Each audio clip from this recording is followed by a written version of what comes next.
Hi everyone, ఈరోజు మన recipe వచ్చేసి మష్రూమ్ గ్రేవీ కర్రీ. సింపుల్ ఇంగ్రీడియంట్స్తో ఇంట్లోనే ఈజీగా ఈ మష్రూమ్ కర్రీని ఎలా చేసుకోవాలో చూసేద్దాం రండి. దీనికోసం ముందుగా నేను ఇక్కడ 2 కప్స్ మష్రూమ్స్ని తీసుకున్నాను. వాటిని నీట్గా వాష్ చేసుకొని పక్కన పెట్టుకోవాలి.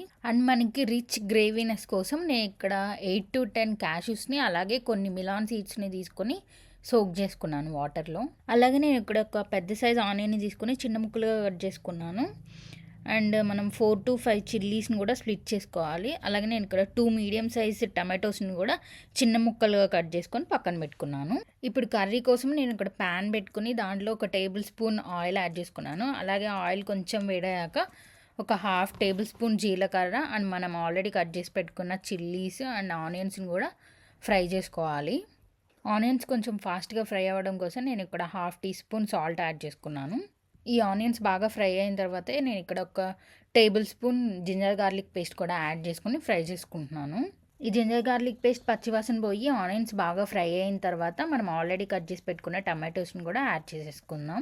టమాటోస్ అంతా బాగా ఫ్రై అయ్యి సాఫ్ట్గా అయిన తర్వాత మనం ముందుగా వాష్ చేసి పెట్టుకున్న మష్రూమ్స్ని కూడా యాడ్ చేసేసుకోవాలి.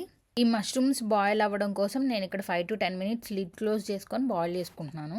ఈ మష్రూమ్స్ అంతా బాగా ఫ్రై అయ్యి గ్రేవీ దగ్గర పడిన తర్వాత మనం లిడ్ ఓపెన్ చేసుకొని కొంచెం పసుపు అలాగే 1 టీ స్పూన్ కారం అలాగే కొంచెం గరం మసాలా యాడ్ చేసుకొని ఫ్రై చేసుకోవాలి. అదే టైంలో మనం ఆల్రెడీ సోక్ చేసి పెట్టుకున్న క్యాష్యూస్ని కూడా మెత్తగా పేస్ట్ చేసుకొని పక్కన పెట్టుకోవాలి. అలాగే మష్రూమ్కి స్పైసెస్ అన్నీ బాగా పట్టి కొంచెం ఫ్రై అయిన తర్వాత మనం ఈ గ్రైండ్ చేసి పెట్టుకున్న క్యాష్యూస్ పేస్ట్ని కూడా యాడ్ చేసేసుకోవాలి. ఈ క్యాష్యూస్ పేస్ట్ వల్ల మనకి రెస్టారెంట్ స్టైల్ ఫ్లేవర్ వస్తుందండి. దీన్ని అయితే స్కిప్ చేయకండి, మనకి చాలా రిచ్ గ్రేవీ వస్తుంది దీనివల్ల. అండ్ అంతేనండి, ఈ గ్రేవీని యాడ్ చేసుకుని ఒక 5 to 10 మినిట్స్ లో ఫ్లేమ్లో కొంచెం బాయిల్ చేసుకొని ఇంకా మీరు లాస్ట్లో గార్నిష్ కోసం కొత్తిమీర కూడా యాడ్ చేసుకొని దించేసుకోవచ్చు.